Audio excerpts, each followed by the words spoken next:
Agradecidos esta mañana por el poder estar aquí y Señor, te rogamos Padre por los que no han podido venir o están de viaje para que tú los guardes y los bendiga donde quiera que estén.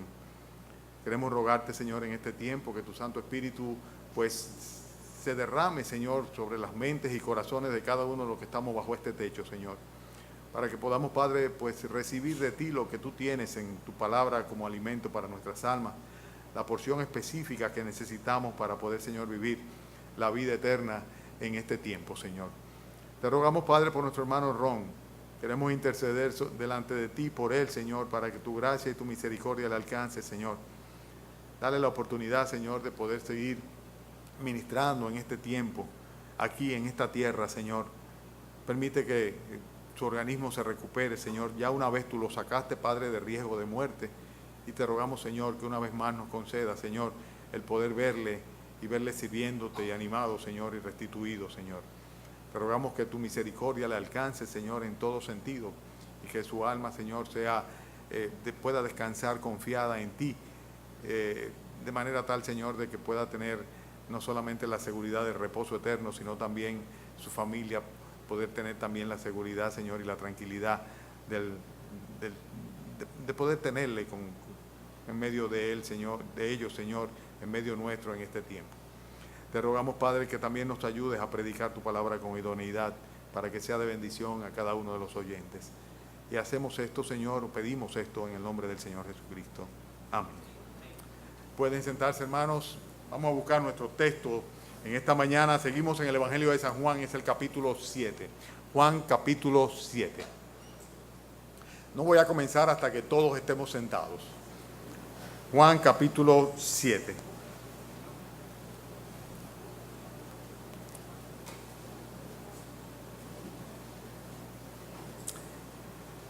Nadie se quejó de que no es Juan, sino Lucas. Es como que se equivocó el pastor, ¿verdad? Es Lucas capítulo 7. Una congregación dócil, se fue para Juan de una vez. Lucas capítulo 7, donde nos quedamos la semana pasada. Ustedes recordarán perfectamente que el Señor bajó de la montaña donde estuvo dando aquel sermón de las bienaventuranzas, o el sermón del monte, aquel lugar llano en zona montañosa, y descendió a la ciudad de Cafarnaúm. Cuando descendió a la ciudad de Cafarnaúm, pues recordarán también perfectamente bien cómo fue solicitado de parte de un centurión para que intercediese a favor de su siervo. El siervo del centurión estaba grave de muerte, él amaba mucho a su siervo, apeló a la misericordia del Señor Jesucristo, y en ese momento el Señor Jesucristo se maravilló, porque dijo que no había hallado una fe como la del centurión en ningún lugar, ni siquiera en Jerusalén, o sea, en medio del pueblo de los judíos, ¿no? El hecho es que el Señor Jesucristo pues hizo un milagro en esa ocasión, simplemente por el don de su palabra, levantó al siervo del centurión sin necesidad inclusive de ir hasta la casa de él. Y luego entonces se decidió, y lo vimos la semana pasada, a descender a una población que se llamaba Naín y que quedaba como a cierta distancia, o sea, por lo menos un día de camino si se salía tempranito para llegar al atardecer. Y fue para allá, y en ese lugar, una coincidencia, ¿verdad?, que en ese momento llevaban a enterrar al hijo único de una mujer que era viuda también. Y este joven fue levantado de la muerte, ya muerto, pues se fue resucitado por el poder de la palabra del Señor.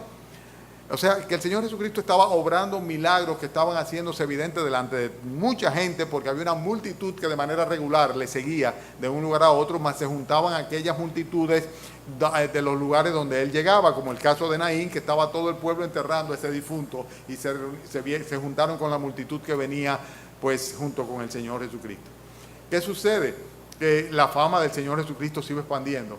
¿Como qué? Bueno, como rabino, como milagrero, como maestro, tal vez como Mesías inclusive, ¿verdad? Porque algunos de ellos pues ya estaban viendo en él aquella promesa que el Señor había hecho de que enviaría a un Mesías, un Redentor, y entre ellos sus propios discípulos estaban con esa expectativa.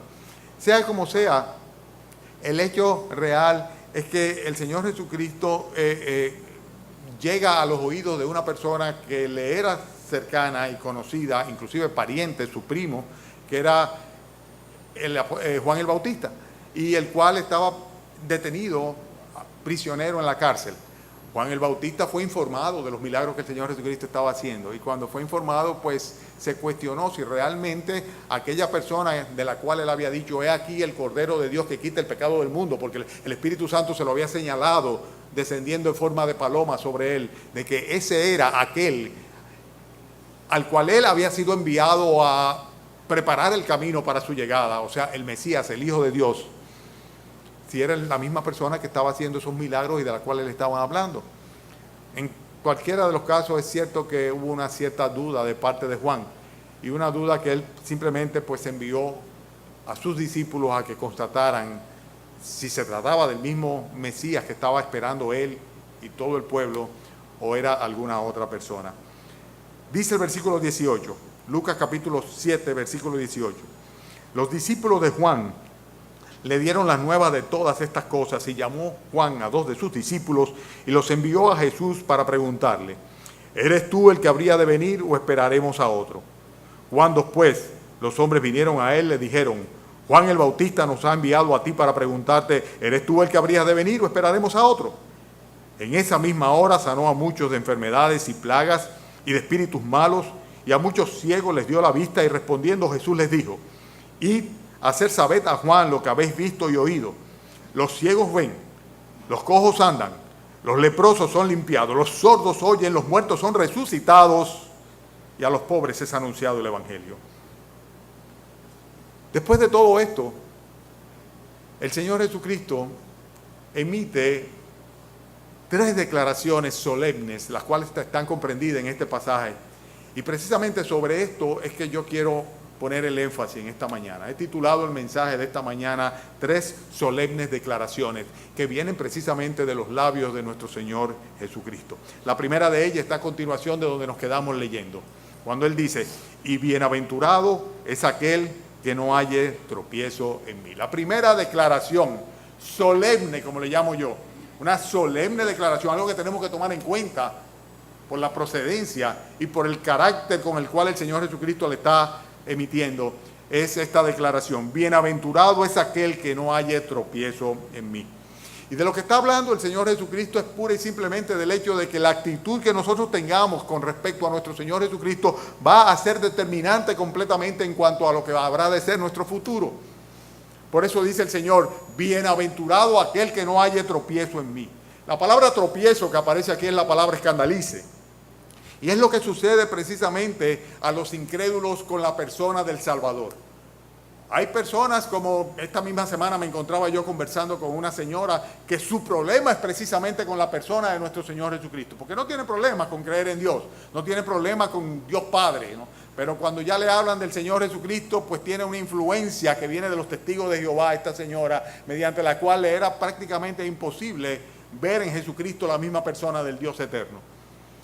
El Señor Jesucristo en este caso estaba evidenciando que Él era el Hijo de Dios, el Mesías prometido, el Dios eterno, hecho hombre, encarnado, que había venido para salvarte a ti y a mí. Pero esta era una realidad que no todos la iban a aceptar. Muchos iban a tropezar con esta realidad. Y el tropiezo real es el tropiezo que tienen con la profecía o con el anuncio profético de la realidad de un Mesías, de un Salvador. Porque Cristo es una realidad para todo aquel que espera la salvación y el perdón de sus pecados. Pero para aquellos que no creen en la palabra de Dios y que no tienen ningún tipo de expectativa en ese sentido, pues Cristo no es otra cosa que un motivo para irse de cabeza en incredulidad y tropezar con Él. Es interesante el hecho de que la duda de Juan podría llegar a convertirse en un gran obstáculo en su fe o para su fe en cuanto al Señor Jesucristo. Imagínense ustedes, Juan estaba en una cárcel precisamente prisionero por causa de haber sido fiel a la encomienda que Dios le dio de allanar el camino para la venida del Mesías. Había estado predicando a todos los hombres el arrepentimiento, y esto lo había llevado a un punto tal en el cual el propio Herodes se había ensañado con él y lo había metido preso en una cárcel. Y el Señor Jesucristo, conforme a las profecías de Isaías, venía precisamente para dar libertad a los cautivos, entre otras cosas que se mencionan aquí también. La misma profecía de Isaías que hace referencia al hecho de que los ciegos verían y los cojos andarían y los leprosos serían limpiados, habla también de cómo el Señor Jesucristo le daría libertad a los cautivos. evidentemente en un contexto espiritual a los cautivos del pecado, pero Juan estaba cautivo también por causa del Señor Jesucristo. Y todo esto podría plantear en Juan, y estoy especulando, pura y simplemente dudas de fe. Podría ser pura y simplemente el hecho de que al estar encarcelado y hablarle de alguien que estaba haciendo milagros, pues él no estaba seguro de si se trataba o no del Señor Jesucristo. Pero le envía a preguntar, y esta pregunta es muy eficaz porque pura y simplemente a través de la respuesta se disipa cualquier tipo de sospecha o de duda. Muchas veces nosotros caemos en la especulación y en la duda, sucede entre los esposos, muchas veces porque sencillamente no hacen preguntas directas. Cuando tú tienes alguna duda, alguna desconfianza, algún temor, algún recelo, no hay mejor cosa que sencillamente ir donde las personas y a la cual tú tienes respecto a la cual tú tienes el cuestionamiento y hacerle una pregunta directa sobre aquello que te inquieta. Juan el Bautista hizo exactamente eso. Mandó a preguntar, ¿eres tú el que habría de venir o esperaremos a otra persona? Y la respuesta fue muy evidente, porque el Señor Jesucristo le cita las Escrituras que conocía Juan el Bautista en cuanto a su misión mesiánica. O sea, el Señor Jesucristo venía precisamente para que los ciegos espirituales pudieran ver, para que aquellos que andaban cojeando, saliéndose del camino y de la senda del Señor, pudieran sencillamente andar derecho delante de Dios, para que precisamente aquellos que eran sordos pudieran oír y aquellos que estaban prisioneros por el pecado, destinados a la condenación del infierno, pudiesen ser liberados. A eso venía Juan el Bautista y a eso venía el Señor Jesucristo y precisamente eso le manda a decir a Juan el Bautista. Una respuesta que dejaba fuera cualquier tipo de duda o sospecha en cuanto a la persona, el ministerio, la obra y la razón por la cual Jesucristo vino a este mundo. Ahora, Cristo se convierte fácilmente en una piedra de tropiezo y en una roca de caída para los que son incrédulos, porque precisamente no creen a la palabra de Dios, no creen a lo que Dios dejó desde la eternidad o desde antes de la eternidad, diríamos, ya como un plan eterno consignado en su palabra bendita. Y hay personas que dudan de la palabra de Dios. La Biblia lo dice, pero no lo creen pura y simplemente. Vayan conmigo a 1 de Pedro capítulo 2 y se van a dar cuenta de cómo Cristo, en vez de ser el Salvador, se convierte en el motivo de tropiezo a causa de la duda precisamente o el rechazo de la palabra de Dios. En 1 de Pedro capítulo 2 versículo 6. 1 de Pedro capítulo 2 versículo 6. Voy a esperar que ustedes busquen los textos. Pedro está hablando del Señor Jesucristo y dice, 1 de Pedro 2:6, por lo cual también contiene la Escritura. He aquí, pongo en Sión la principal piedra del ángulo, escogida y preciosa, y el que creyere en él no será avergonzado o no será defraudado. O sea, el que creyere en el Señor Jesucristo, que es una piedra principal del ángulo del edificio que viene a ser su iglesia, dice, el que creyere en él no será avergonzado. Pero fíjense qué interesante. Dice, versículo 7, para vosotros, pues, los que creéis, los creyentes, Él es precioso. Cristo es precioso para el creyente. Pero para los que no creen, la piedra que los edificadores desecharon, la piedra que los religiosos desecharon, dice, ha venido a ser cabeza del ángulo y piedra de tropiezo y roca que hace caer, porque tropiezan en la palabra, siendo desobedientes, a los cuales también fueron destinados. O sea, que al tener problemas con la revelación bíblica, tienen naturalmente problemas con la persona del Mesías, que a través de la revelación bíblica es presentado claramente como el único Redentor y Salvador de los hombres a causa del pecado. Hermanos, a los religiosos les sucede eso frecuentemente. Los judíos le pasó precisamente eso. Desecharon los designios de Dios, aquello que estaba escrito en cuanto a la persona del Mesías, y en consecuencia Jesucristo, en vez de ser su Salvador, su piedra angular de todo el estamento de lo que es su fe, se convirtió en una piedra de tropiezo y se fueron de cabeza, y consecuentemente su destino final fue el lago de fuego. Así lo enseña la palabra de Dios. En Romanos capítulo 9, si quieren vayan conmigo allá también, los voy a esperar. Lo plantea claramente la diferencia que hubo entre aquellos judíos religiosos que no creyeron a la palabra de Dios y aquellos que, por el contrario, sí lo hicieron. Es interesante como dice el texto aquí. La Biblia enseña aquí en este capítulo 9, versículo 30, que los gentiles que no iban tras la justicia, o sea que no estaban buscando el perdón de Dios, han alcanzado la justicia, es decir, la justicia que es por la fe. Dice la Escritura que por medio de la fe somos justificados y salvos delante de Dios. ¿De acuerdo? Pero dice luego, mas Israel, refiriéndose a los judíos, que iba tras una ley de justicia, no la alcanzó. Y dice ¿por qué? ¿Por qué? Porque iban tras ella no por fe, sino como por obras de la ley. Pues tropezaron en la piedra de tropiezo. Como está escrito, he aquí pongo en Sion la piedra de tropiezo y roca de caída, el que en él creyere no será avergonzado. Haciendo referencia de nuevo a aquella piedra angular principal que Jesucristo mismo es, la roca sobre la cual nosotros debemos edificar nuestras vidas y sobre la cual está edificada la iglesia, dice, se constituyó en una piedra de tropiezo para aquellos religiosos judíos que estaban buscando ser justificados, pero no ser justificados por poner su fe en Dios, sino por cumplir con las obras de la ley. Y es exactamente lo que sucede, por ejemplo, con los católicos. Los católicos son instruidos y enseñados en función de que su salvación va a ser directamente proporcional a su comportamiento, a sus obras, al cumplimiento que tengan o no de la voluntad y de la ley de Dios. Y esto no es lo que la Biblia enseña. La Biblia dice que nosotros somos justificados por la fe, fuera de las obras de la ley. Y por eso es necesario que cada hombre en cada lugar crea en el Señor Jesucristo para ser salvo. Si no, no hay ninguna esperanza para él. Jesucristo se constituyó en una piedra de tropiezo para los judíos. Y aquí estamos viendo nosotros como el Señor Jesucristo en una solemne declaración dice, y bienaventurado aquel que no tropiece en mí, porque con Cristo hay una de dos alternativas. O te eriges en base a su persona, su obra, su gracia, o sencillamente te vas de cabeza por desobediente a la palabra de Dios, que te manda precisamente a arrepentirte y a pedir perdón. Lo que tú hagas va a determinar tu bienaventuranza. Lo que tú hagas con respecto al Señor Jesucristo. Dice que el Señor Jesucristo bienaventurado será si no encuentras ningún obstáculo para a través de Jesucristo poder llegar al Padre. El mismo Señor Jesucristo lo dijo de una manera muy clara. Nadie viene al Padre si no es por mí. Y tú vas a ser bienaventurada o bienaventurado solamente si obedeciendo a la palabra del Señor Jesucristo, a la palabra de Dios, a la palabra eterna, a lo que dice la Biblia, te arrepientes de todo corazón de tus pecados y te conviertes a Él. Deja lo que fue tu vida anterior y sencillamente te postras delante de Él pidiéndole perdón y dispuesto a seguirle.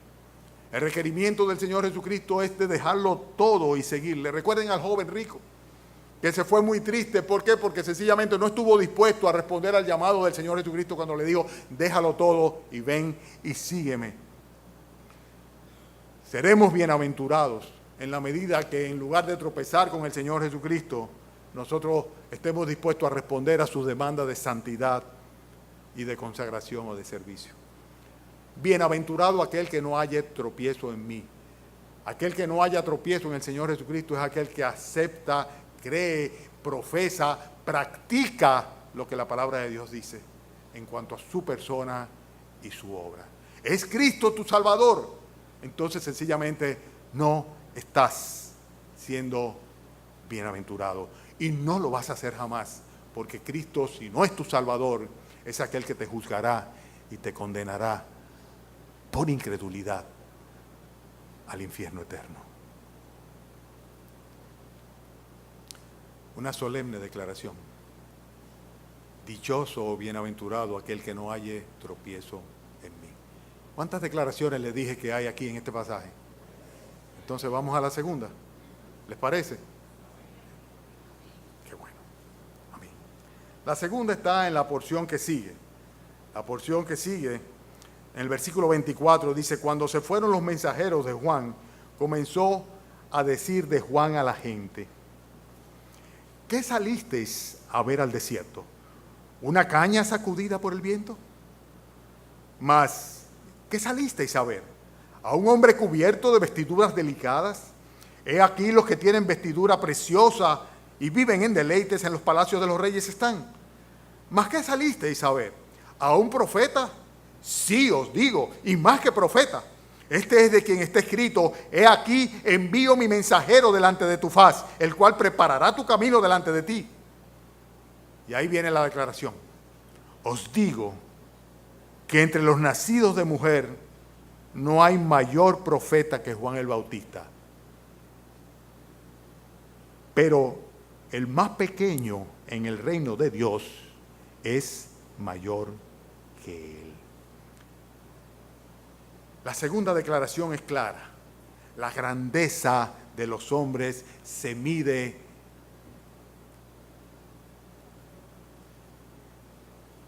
por el lugar que ocupan en el reino de Dios. Es lo que está diciendo el Señor Jesucristo. El más pequeño en el reino de los cielos es mayor que el hombre más grande que jamás haya pisado la tierra, dicho por el Señor Jesucristo mismo. Dios ha dicho que como Juan el Bautista, nunca nadie, ningún hombre con el carácter de Juan el Bautista pisó la tierra. Dice, pero él, en comparación con cualquiera de los salvos, dice, es pequeñito. ¡Wow! Tremendo esto. Nosotros sabemos que los políticos aspiran el poder para poder adquirir grandeza. Y así es. Pueden haber sido ignotos del todo, o sea, desconocidos totalmente, y de un momento a otro tú lo ves que ocupan una posición y se ensoberbecen y se creen que se pueden llevar el mundo por delante. Y se lo llevan también. Todo lo que pueden llevárselo se lo llevan por delante. Se inflan por causa de la posición que ocupan. Sucede igual con los jerarcas militares también. Aspiran a un rango, a un nombramiento, con el propósito precisamente de que los puedan respetar y admirar y saludar. Es tan común en los hombres buscar la riqueza a través de estas cosas, de la fama, del dinero. ¿Cuántos aspiran el dinero y las posesiones para que las personas le digan don y los respeten? Y se convierte esto en la razón fundamental de su existencia, porque así es como consiguen significado delante de los hombres.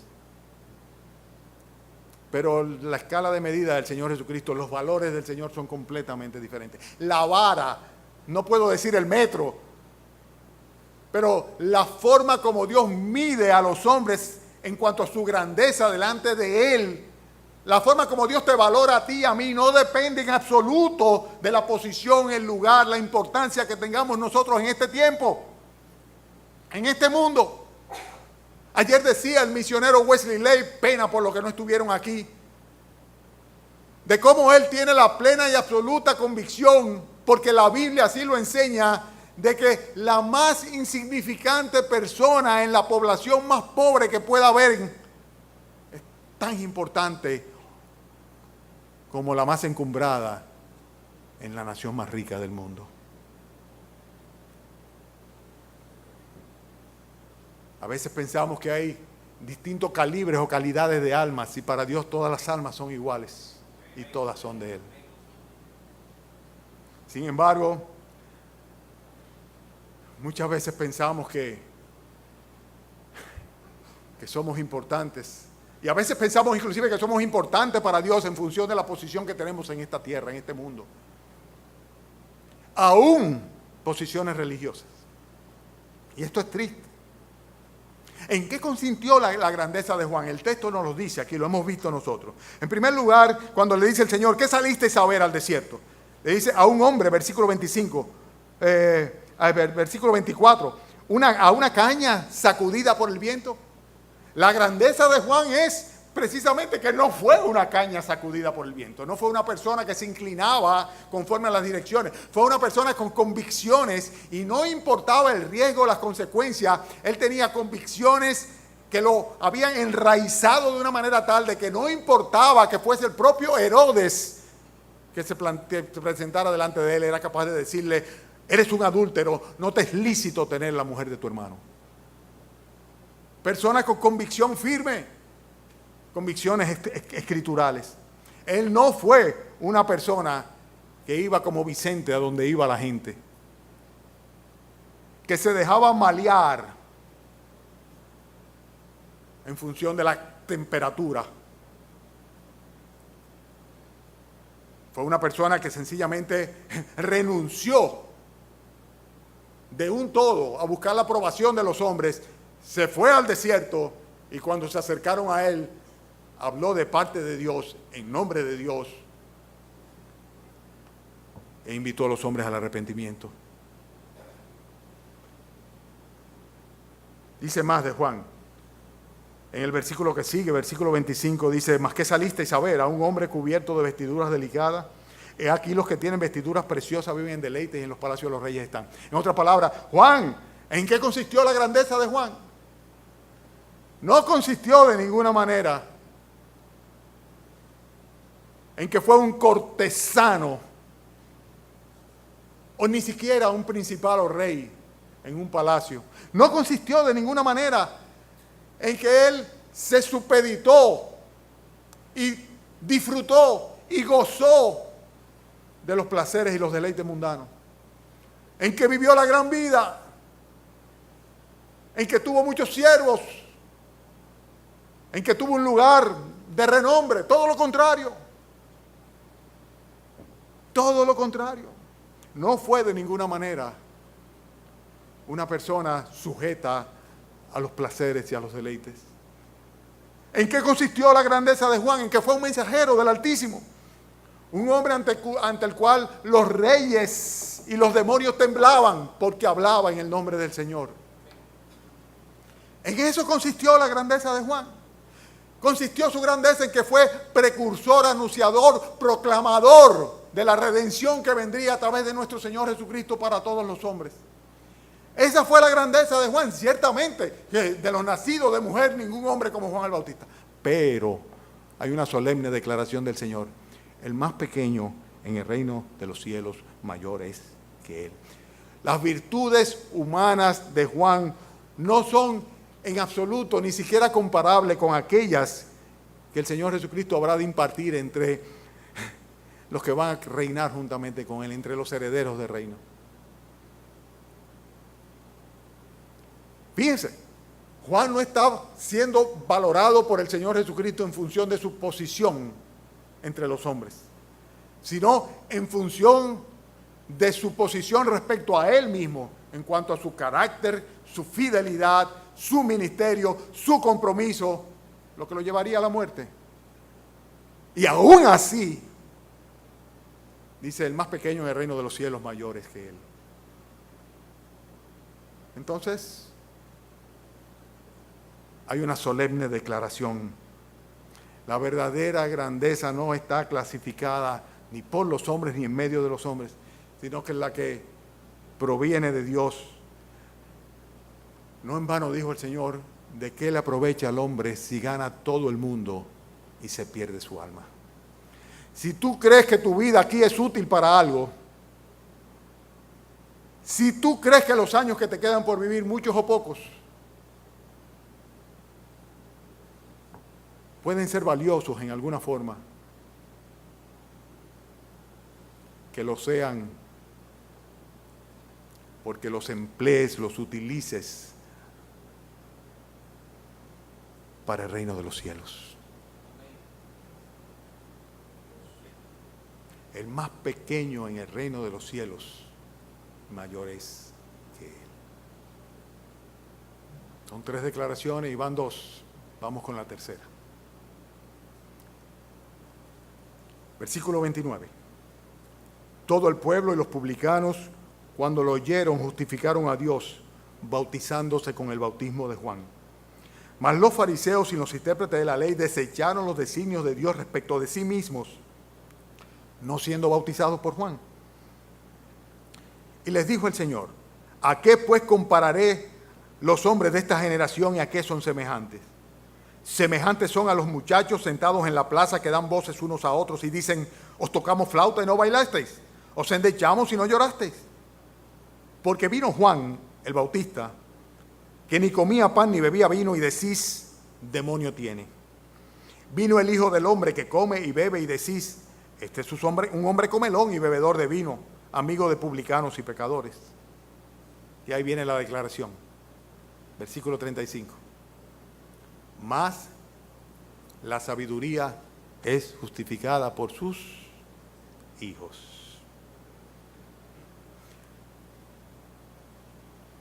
Es interesante que estos versículos dicen que Dios es justificado por los creyentes. Cuando un pecador cree y se arrepiente y obedece en consecuencia al llamado a arrepentimiento, el mismo que Juan el Bautista estaba dando, justificaba a Dios. En otras palabras, declaraba que Dios era justo. Cuando un pecador dice, sí, yo soy pecador, yo merezco la condenación del infierno, está diciendo Dios es justo, porque eso es lo que el justo Dios dice, que la paga del pecado es la muerte y que todos los hombres estamos destituidos de su gloria, que no tenemos derecho a participar de su reino eterno, sino por el contrario, lo que merecemos es la condenación eterna y lo que vamos a obtener. O sea que estamos justificando a Dios cuando creemos a la palabra de Dios y cuando en consecuencia obedecemos lo que Dios dice. Si tú te arrepientes de tus pecados, si tú recibes a Jesucristo como tu único, suficiente, soberano, Dios y Señor y Salvador, entonces tú estás diciendo, Dios tenía razón. Y es lo que dice aquí el texto. Dice que los intérpretes de la ley, o sea, los que conocían mucho de las Escrituras, dice, desecharon los designios de Dios respecto de sí mismo, no siendo bautizados por Juan. Sin embargo, es interesante que dice que los publicanos y los pecadores sí justificaron a Dios cuando fueron y se bautizaron con Juan. Juan decía, arrepentíos. Y los publicanos, los que eran desechados, aquellos cobradores de impuestos, aquellos que los demás aborrecían, aquellos que los acusaban de estar aliados al gobierno romano, ellos obedecieron. Y los pecadores, aquellos que se sentían realmente que eran dignos de la condenación, ellos justificaron a Dios. Pero sin embargo los religiosos, fariseos, no obedecieron, no se bautizaron, porque el bautismo no era otra cosa que una señal de arrepentimiento.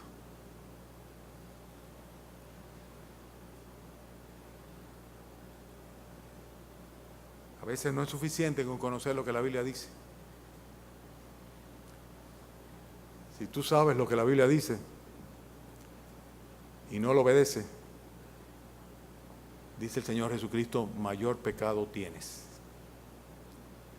Si tú conociendo y entendiendo que fuera de Jesucristo no hay salvación, que necesitas entregarte a Él, en todo tu ser, toda tu vida, que necesitas arrepentirte de tus pecados, convertirte de todo corazón y no lo haces, pues sencillamente no hay esperanza para ti.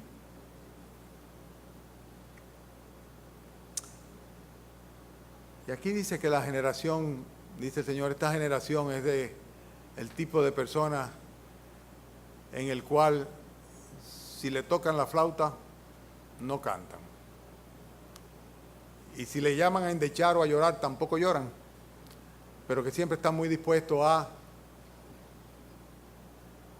acusar a otro.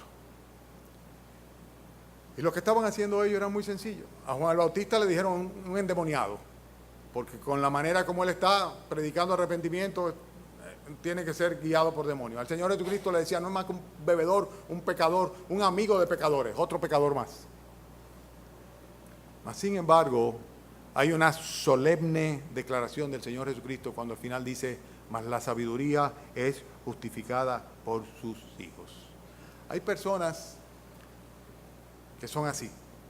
Ustedes han oído el refrán popular que dice palo si boga y palo si no boga, ¿verdad? Que siempre están buscando una excusa. Si se trata de Juan el Bautista, va a haber un argumento para desechar a Juan el Bautista. Si se trata de la ley del Antiguo Testamento, va a haber un argumento. Si se trata de Jesucristo o del Nuevo Testamento, va a haber un argumento. Siempre van a tener un argumento para ni cantar ni llorar. En otras palabras, van a tener una excusa y van a buscar una excusa para no obedecer. Mira, no pierdas tu tiempo con esa persona, porque por más que tú le prediques y le prediques y le prediques, es un problema del corazón. Están predispuestos.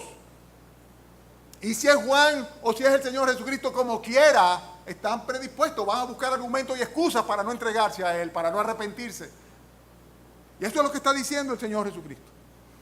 Pero la consecuencia de esa actitud la van a pagar, la van a vivir. Y esta es la solemne declaración que el Señor hace cuando dice: mas la sabiduría es justificada por sus hijos. Porque aquellos religiosos que conocían mucho de las Escrituras, que creían que tenían al Señor tomados por las barbas, verían el fruto de su incredulidad.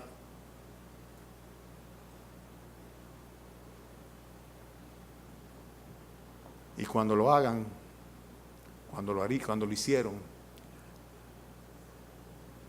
ya sería demasiado tarde. Ustedes han oído decir: por su fruto se conoce el árbol. Pues por lo que pare una persona, se conoce su sabiduría.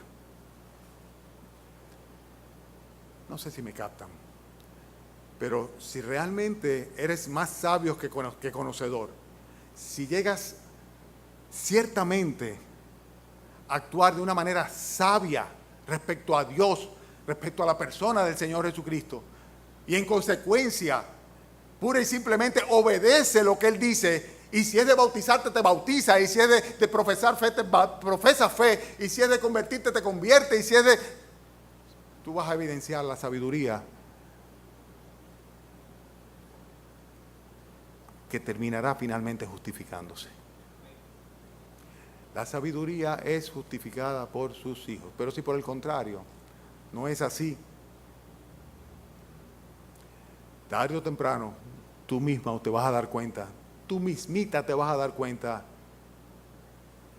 de que todo lo que hubo en ti no fue otra cosa que insensatez en lugar de sabiduría. Recuérdense que Dios desecha la sabiduría de los sabios, de los entendidos, en cuanto a la sabiduría de este mundo. Porque la verdadera sabiduría está en Cristo. Está en el Señor Jesucristo. Proviene de Él y nos conduce hasta Él. La sabiduría es justificada por sus hijos. Tarde o temprano se verá. Tarde o temprano se verá. Pero no es que lo verán los demás, lo verás tú. Tú verás en el fruto de tu vida mientras estés aquí y en la eternidad el resultado de tus decisiones, si fueron sabias o si fueron necias. Y si rechazaste al Señor Jesucristo y rechazaste su palabra, y rechazaste los designios de Dios respecto a ti, no hay sabiduría. No hay ningún tipo de sabiduría en ti. Y lo que vas a parir va a ser muerte, va a ser condenación, en lugar de vida, en lugar de justificación. ¿Me comprendiste? ¿Me comprendiste? 3 solemnes declaraciones. La primera de ellas la vemos aquí, como dice el Señor: bienaventurado aquel que no haya tropiezo en mí. La segunda: el más pequeño en el reino de los cielos, mayor es que él. Y la tercera: la sabiduría es justificada por sus hijos. Amén. Esa es la enseñanza de esta mañana y de este pasaje. Apropiémonos de esto. Asegurémonos de estar de acuerdo con Dios en estos 3 aspectos. Vamos a orar.